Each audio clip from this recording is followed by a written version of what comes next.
Hello, everyone, and welcome to the Friday Charge from the EV Geek Podcast. We're your hosts, Joel and Sebastian. And today, January 3rd, 2025, we've got a handful of topics on the docket, including some interesting tactics by Hertz.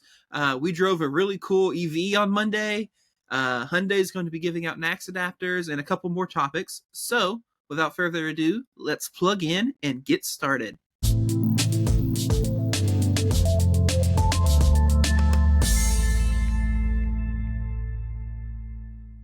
So, for our first topic, I figured we should start on a uplifting note. Hyundai will be providing free NACS adapters. Yay! So, Hyundai will be providing free NACS adapters to its model year 2024 and earlier Kona Electric, Ioniq hatch. So this is the original Ioniq, Ioniq 5 and Ioniq 6 owners. Also, the 2025 Ioniq 6, Ioniq 5N, and Kona Electric will also be receiving these adapters at no charge. You'll notice the Ioniq 5 was not on that list, and that's because for 2025, the Hyundai Ioniq 5 is the first Hyundai NACS native EV. Thus, an adapter is not needed to charge its superchargers. However, an adapter will be needed to charge your 2025 Ioniq 5 at all of the other CCS stations in the world that can act. And not only that, all of the other CCS stations in the world that can actually charge your Ioniq 5 at peak rates, unlike a Tesla supercharger can, or at least the current Tesla superchargers. And Hyundai has not made any announcement or advised on anything on whether or not they will be providing any CCS to NACS adapters, like what you've needed for Teslas or whatever else. That said, again, there's a lot of aftermarket options in this space. If Hyundai doesn't end up providing one, you could get the Tesla official adapter. A to Z makes some, Electron makes some, all sorts. But yeah, I just think it's interesting, that they're really pumping this. Hyundai's getting access to superchargers, which is great. Like, more chargers is never a bad thing. But current superchargers these vehicles will have access to will not charge them super well. The 2024 and previous year Ioniq 5 and EV6s, I think, will peak out around 90 kilowatts on a supercharger. When if you plug them into a powerful enough CCS station, they'll do 230 kilowatts, 240 kilowatts. You'll get that 10 to 80 in 18 minutes versus probably closer to 30 minutes at the supercharger. Now, on the 2025 Ioniq 5, there's some magic they did to kind of boost its boosting capability. So I think it'll do 120 kilowatts, if I'm remembering correctly. It might be higher than that. It could be lower than that. It is improved, though. But that's still not anywhere close to the vehicle's actual max, which is, I think, on the 2025, closer to 240, 250 kilowatt, because it's got the slightly larger battery with the higher voltage. It's also cool to note that Hyundai in their statement said that Genesis is also going to be receiving free adapters in this program, but they haven't really provided any details on that and said that it would be provided at a later date. So yeah, first thing, I'm kind of pissed because I own a 2022 Kia EV6, which Hyundai Motor Group has an ownership stake in Kia, and I'm not getting a free adapter. I mean, I have one. I have the electronic one. You have the A to Z. It's not a big deal, but you think as a group, they would all do the same thing. Maybe Kia is going to change their mind and decide, hey, you get an adapter, you get an adapter, everyone gets an adapter, and we ship one with it. So yeah, I'm glad Hyundai's doing this. I'm excited to see those Ioniq 5s come out that have the native NACS ports on them. I'd be curious to get one and test it and see, what speeds you get on those. I'd be curious to what speeds you would get at a charge point that has the NACS handle on it. Well, if the charge point supports up to 920 volts or whatever, which I think they usually support up to, you should get whatever the full rating is of the station. Yep, because we're starting to see some of those charge point units switch to, I mean, they're not big. I mean, it's the 250s and things like that we're seeing like that. So yeah, your max is only 120, 125 in those anyways. But I'd be curious when some of these other manufacturers start putting out adapters or start putting native NACS handles on their charging cables, what kind of speeds do we get? Yep. So you mentioned Kia, and I did not have this in the document, but I'm going to ask if you've seen this. Have you seen the stuff about the Kia NACS adapter. I noticed they're having some copyright issues on it. So there's some speculation that it may or may not be really, really similar to the Electron adapter, but not provided by Electron. Also, the amperage support on it is weird. So the Tesla official adapter supports up to 500 amps. Mm-hmm. The voltage range is unknown. It might be 500 volt max and not 1000 volt max, but it supports 500 amp. Mm-hmm. The Kia adapter on the box says it supports up to 1000 volt, which is cool, great, but only 350 amp max.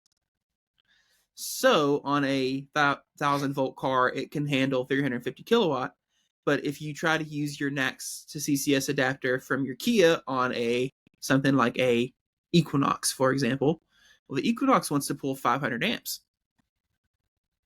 And since this is just a passive adapter, it won't have any way of actually limiting itself to 350 amps. So that means an Equinox is going to pull 500 amps through this 350 amp adapter or whatever, which, I'm sure that's maybe not a huge issue. Like, Kia doesn't care. Like, it's not an issue for Kia because their cars don't pull more than 350 amp because they're high voltage cars. But if you think, if you're in a household, the two different EV models and your other EV can also interface with this adapter, it's not outlandish to believe that someone might use the adapter from their Kia on their other EV, or outlandish to see where these could end up on the used market, and then someone buying this adapter, even though they don't have a Kia, they buy it because they have whatever vehicle, and then that vehicle pulls more than 350 amps, and then you're now exceeding the limit of the adapter, which either means the adapter has thermal derates in place and it's going to hit them pretty quick compared to the Tesla official adapter or the adapters from A to Z or Electron, or you start running into plastic melting, things getting too hot, whatever danger zones. It's just a little bit of a weird decision, they could have easily made it support 500 amp. Yep. And I don't know Electron why. A to Z, they all support 500 amps, correct? Yep. Yeah. So yeah, and the Tesla official adapter supports 500 amps. So I don't know why. It's just been a little weird.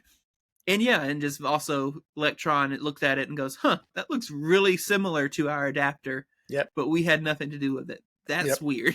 I have Electron adapter. I know Kia says not to use third-party adapters, but for the most part, I will probably use the Electron adapter.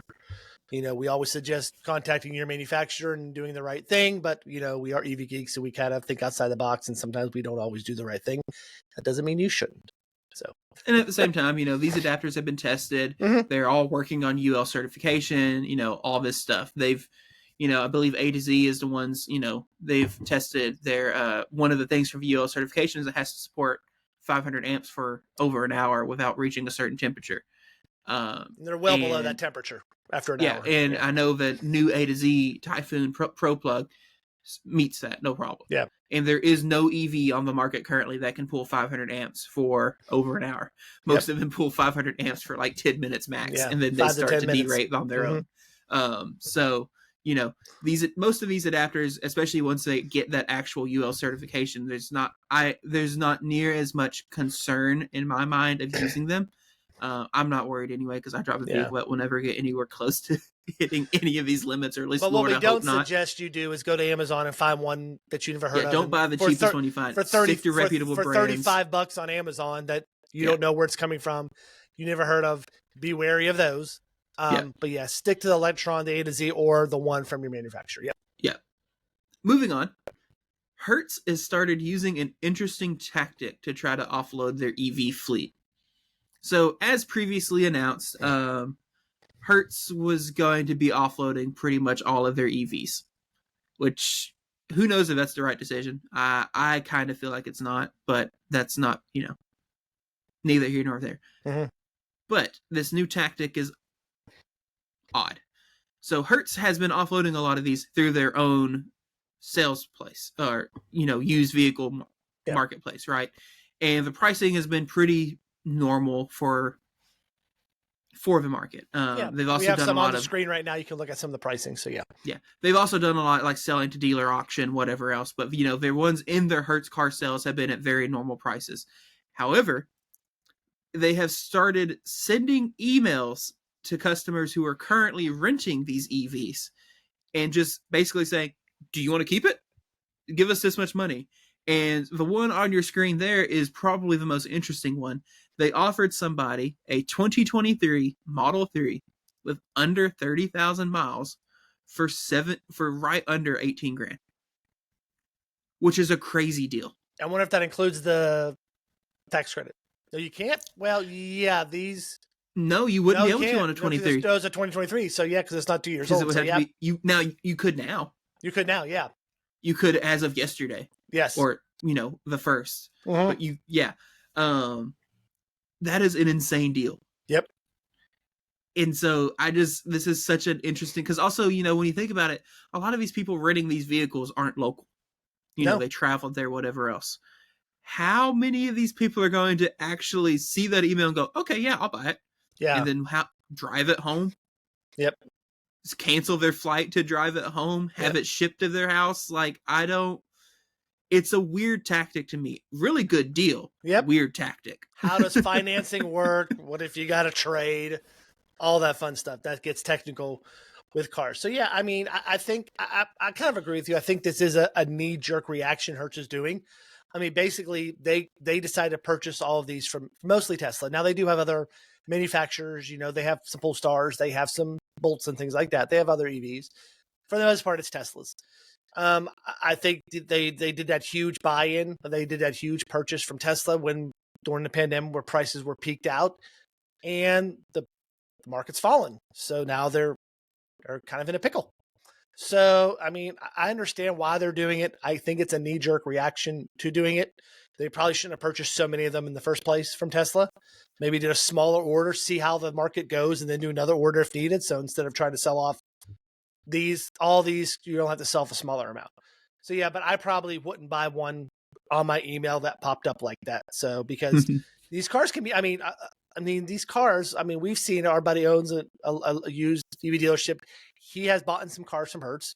For the most part, they've been pretty good. But when you get a rental, you could have, there's 52 weeks in a year. You could have 52 different people in that car. And if they don't know how to drive it, they're curbing the wheels and things like that. They're not sure what to do, and they're pretty hard on it because it's not their car. So, yeah. So yeah, I probably wouldn't buy one unless. At the same time, devil's advocate on that. They're sending you this offer on a vehicle that is currently in your possession that you presumably have been driving or can continue to drive to really suss out if it's worth spending that money on. That is true. You essentially get a test drive for as long as you're willing to pay for it, right? You can drive however you want. You can do basically whatever you want with it. Like, on the one hand, it's like, yeah, rentals can definitely be abused, but on the other hand, the car you're in. Yep. You're not buying it not knowing kind of, whatever. Like, you see the car. You know exactly what conditions it's in, all of this stuff. So for me, the main hang up on this is just the aspect of trying to get people to buy the car when they're not where they live. Yeah. And probably weren't planning on driving home. Yep. Anyway, moving on, let's take a quick break from the news and talk about a really cool EV we drove on Monday this week. We drove the Volvo EX90. So this arguably might be one of the best EVs we've driven yet. Or at least I think it was pretty dang solid. I don't know how you feel. I mean, I know we also drove a Hummer early this week or late last week, and I mean, it was a more expensive EV, but it's just different, right? About the same price, but yeah, but different completely. Yes, completely. Not saying the Hummer was bad. The Hummer was also excellent, but it's just different. Yes. So, just a little background. The EX90 is Volvo's first ground-up EV to be sold in the US. Volvo's previous EVs, the XC40 and C40, were both based on an ICE chassis. The EX90 is a 3-row SUV, can be had in both 6 and 7 feet configs, has a 111 kilowatt hour battery, and is rated for right around 300 to 310 miles of range. So, Joel, let's just give a brief overview on how we felt about it, and just so everyone listening knows, there will be a full in-depth review of this coming here shortly, sometime this month. I believe in like the next 2 to 3 weeks. I'd have to look up the calendar to remember. We've got this month already completely planned out, which feels really good. Yeah. And if you're new to the podcast, we release new episodes Monday and Wednesday, and then Friday is the news episode. So if you're expecting new content from us, those are the days it drops. Yeah. And sometimes we'll throw a random video in there, but typically Monday, Wednesday, Friday. Yep. But yeah. This thing, I was really impressed by it. I don't know why I wasn't expecting to be really impressed by it. It's a Volvo. Volvo has always been known to make good cars. It looks really good. Like, I don't know why I was so surprised by it, but it was truly really good and really cool.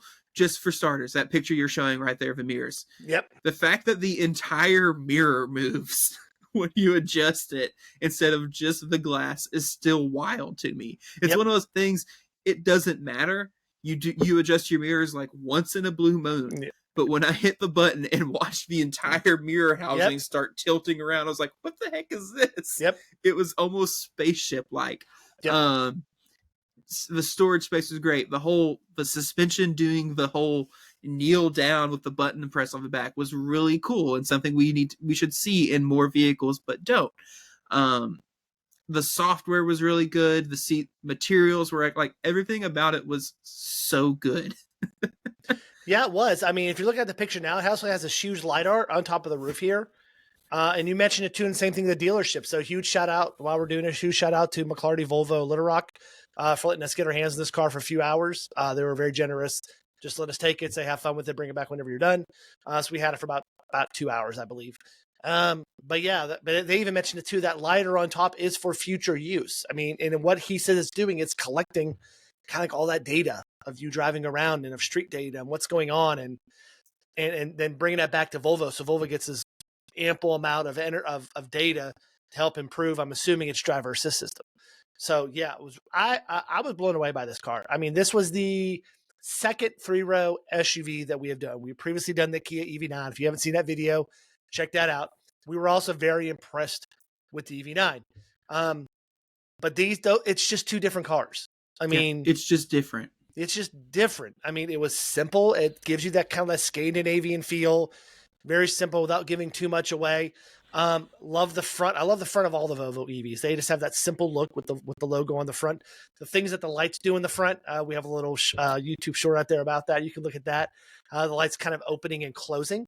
It's really cool as well. But just like here's a picture of the interior. As you can see, it's very minimalist. I mean, and and that's one thing too. You know, Tesla interiors are super minimalist, whatever. Yeah. This is also super minimalist, but in a way that is luxurious. I think better. Yeah. Like there's not a lot of hard buttons. You know, you have your singular kind of dial down there on the center console for your volume, and then it's also a little joystick, right? Yep. Everything else is on the touch screen. Yep. And then you've got your steering wheel, and you have a very small gauge cluster. And then you have like, it's, with, you know, it's the actual map on it, which we love. With the actual map on it, which I loved. Yep. It was great. But like, it did so much so well. All the EV stuff on it was excellent. Yep. It did a really good job on all the EV stuff. The only possible weak spot on it is DC fast charge performance. Yep. It has a pretty good peak. It's 200. Was it 205 or 250 kilowatt? Yep. I cannot remember. I know I'm they're saying 30 minutes battery charging. So duration. When you look at a graph of what people have seen of the charge curve, it's very much just a mountain. Yep. It kind of ramps up until you hit about 20%. And I think when I remember looking at the graph, it literally holds peak charge rate from 20 to 22%. Yep. And then it doesn't stair step down or anything. It literally just diagonally down. Mm-hmm. Which isn't amazing, but at the same time, it's still saying a 30-minute charge to do 10 to 80%. Yep. Which is not bad. Which is the it's 6 minutes longer probably, than EV9, right? Yeah, which is the average, probably. And they have similar size batteries, similar range. Yep. But this is the EV9 was an excellent 3-row SUV. This is just different. This is a luxury, nice. It rode well. It drove well. Like, best sound system we've heard in a car so far. Yep. And we are very, I mean, that's one thing one of the dealers at McClarty said. They said, listen to the sound. He even said, don't do satellite radio. That's compressed. Open up like Apple Music and truly listen to the sound. But we did satellite because it was free on there. We're like, heck, the satellite radio even sounds really good. So, I was, wait till you see the full review. But this is, if you're looking for a luxury 3-row EV SUV, this is it. Yeah. And I mean, and even just you're scrolling, of course, these are marketing images. Of course, It looks good to marketing images, but like every single one of them looks good. Like there's not a single bad picture, bad view or anything on this, in my opinion. Yep. It's, software was great. It wasn't too techy. Great. Like we thought, with a lot of cars that we review, we have to sit there and kind of get familiar with the software and see where everything is before we actually film and do the review. With this one, we didn't have to take that long. There wasn't a lot in there, which is nice because you don't want to be, and that was one of my gripes with Kia, is you can get deep down in the weeds in the menus for the infotainment that you just, I forget how to do this. I got to look Google how to forget to do something. This, very limited. It's like 9 menu choices. And when you go into each one, it's just a screen full of stuff and that's all you got. Yeah. And I mean, it's got a good key up setting. Route planning worked really well. Yep. It was genuinely great. And I'm really excited for this video to come out so everyone else can see it, because this is a car I haven't seen a bunch of content on yet. Yep. And I don't know why. Because it was truly great. It's expensive. The one we drove had a sticker of $96,000, which is a lot of money. But it's a luxury car, right? Looking at it and then looking at the EQS, even the EQS SUV, like it definitely punches, in my opinion, in that weight class. In that it was really good. I really liked it. Yep. As you can tell, Sebastian really liked this car. In case he hasn't made that clear, he really liked this car. All right, moving on. Let's go back to a little news topic. Yep. There are 7 new EVs that qualify for the federal tax credit in 2025. So, as of January 1st, Wednesday of this week, these 7 EVs are qualifying not just for a federal tax credit, but for the full amount, the full $7,500. For the first time since the IRA was introduced in 2022, so the Inflation Reduction Act. 5 models from Hyundai Kia are qualifying for the tax credit. The EV6, the EV9, the Ioniq 5, the Ioniq 9, and the GV70 from Genesis. So this is all just because these models are now being built in the U.S. For the 2025 model year. That was the only thing holding them back before, and that's why. The Ioniq 6 was not on that list, and the Kona Electric was not on that list, and it's because of where they're built. Also, the Cybertruck now qualifies for the federal tax credit, which it did not previously qualify. And interestingly, the IRS is listing a dual motor and a single motor variant, which is not currently a single motor variant on sale. So we'll see if it actually comes as a 2025 model year or not. Also, just of note, the tri-motor Cyber Beast does not qualify because there's an $80,000 MSRP cap. All this to say, if you are interested in one of these vehicles now that it qualifies for the federal tax credit, make your purchase sooner rather than later, because we don't know what the tax credit's going to look like after the new administration comes in. There's been quotes that it's going to go away day one. There's been speculation on whether or not it can actually do that, since it is tied to an actual bill. We don't know. The only way to guarantee you get the tax credit is to buy one before it goes away. And so, not going to get political. Don't really want to dig too far into it. But if you want to take advantage of the tax credit, buy sooner rather than later. Yeah.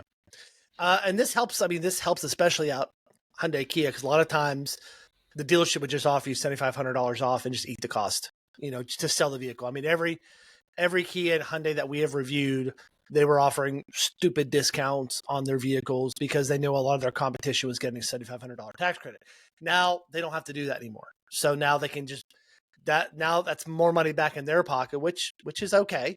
I'm glad this is happening. So hopefully more cars will qualify for it. But like you said, we don't know how long this is going to last for. So we would suggest, if you're looking at a consult your dealership, talk to them about it. But yeah, this could go away soon. This could go away later. There's a lot of uncertainty what's going to happen after mid-January. Yep. And our final topic for today is that Tesla missed its delivery target for 2024. So despite a solid quarter four, Tesla sold less cars overall compared to 2023. In quarter four, they did really well, honestly. They sold 495,570 vehicles, which beats quarter three by more than 30,000 vehicles. So that's a really solid number. However, their total sales for 2024 were roughly 30,000 units short of 2023.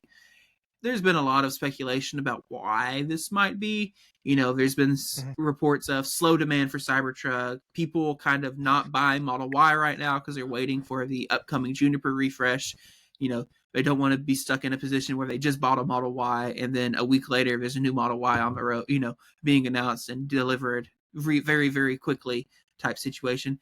And also there's a lot of people that have very divisive feelings about Elon Musk. And that's a whole different topic. Again, not trying to get into politics or whatever on whether or not you should or should not base your vehicle purchases because of who the CEO of the company is or whatever.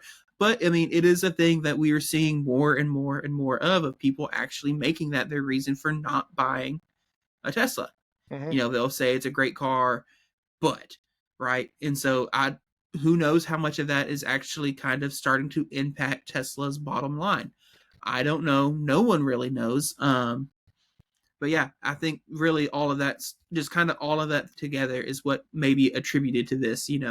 Tesla had a really solid quarter four because they pulled basically every demand lever they could pull to really hammer it in the last, offering 0% financing and throwing free supercharging in, referrals, and throwing, bumping up referral credits and all this, really good offers and good incentives and stuff to try to get every last car out the door for the end of the year. And it's probably because they could see coming that they were going to miss their target, right? And so they were really just trying to boost up that number as much as they could. But anyway. Yeah, I'm kind of like you. I don't think it's one issue. I think it's kind of like the perfect storm for Tesla. One, they haven't done anything new lately. They refreshed the Model Y, but you're still sitting with your Model 3, sorry. But you're still, it's late. You're still looking at the same models, adding Cybertruck, and Cybertruck's not a high quantity car. You're not going to sell 100,000 Cybertrucks in a year. Right now, it's not going to happen. It's a $100,000 truck. So I think the issue of not having any new models, when the Model 3 refresh came out, it was a refresh, but for the most part, still looks like a Model 3. It does ride better. It does get a little bit better efficiency. You do have some nice little things on it, but for the most part, it still looks like a Model 3. And then you have the issues with Elon Musk and where he stands politically, which some people don't agree with. I've honestly, as vice president of the Tesla Owners Club here in Arkansas, we have seen people trade in their Teslas because of Elon Musk, and also there's just more competition. You have all these models from GM that were released this year. We have all these other models coming out, and when that happens, you're gonna secede market share to people. That's just going to happen. There's more options out there. So when you have more options, and there'll be even more options this year, I can say this year now. Yeah, this year in 2025. So are they going to be able to keep doing this aim for this, kind of like 25 to 50%, growth over year, or are they kind of stuck at, about 2 million sales, and that's about all they're going to really do? Are they where they're at now? Is that where they'll be? They're capped. And are they going to whittle away at the market share, or are they going to gain again if they introduce new models, new refreshes, whatever? Who knows? You never know what Tesla. I didn't even write down that angle of just there's more competition. You have Equinox, Blazer, Prologue, which Prologue is like number 3 currently. Acura ZDX. We go through all of them. Lyric. You could Mach-E, all these new EVs that have come out, which have all bumped their games up over the last couple of years to make their cars better. The Mach-E or made their prices, prices cheaper, all of that stuff. Yep, the Mach-E is better, and the price is lower now. So and then you combine that with Model Y is Tesla's best-selling model. Tesla has been pretty much, it's been pretty well teased for the last year that there is a new Model Y coming. Well, I, for one, wouldn't want to buy a Model Y right now because I buy it and then 6 months later it's outmoded. Yeah. especially if I'm buying a new car, right? If I'm buying a used car, I don't really care. I know I'm buying a car that's already been superseded, whatever. But if Yeah. I'm buying a new car, I mean, no one wants their car to be outdated the second they pull it off the lot, right? So anyway, That's it. all right. That's a wrap. That's a wrap for today's episode. Thank you for plugging into the Friday Charge. Be sure to subscribe to the EV Geek podcast on YouTube and tap that notification icon to be notified about new releases. We had some great content released recently, including our best and worst EVs of 2024.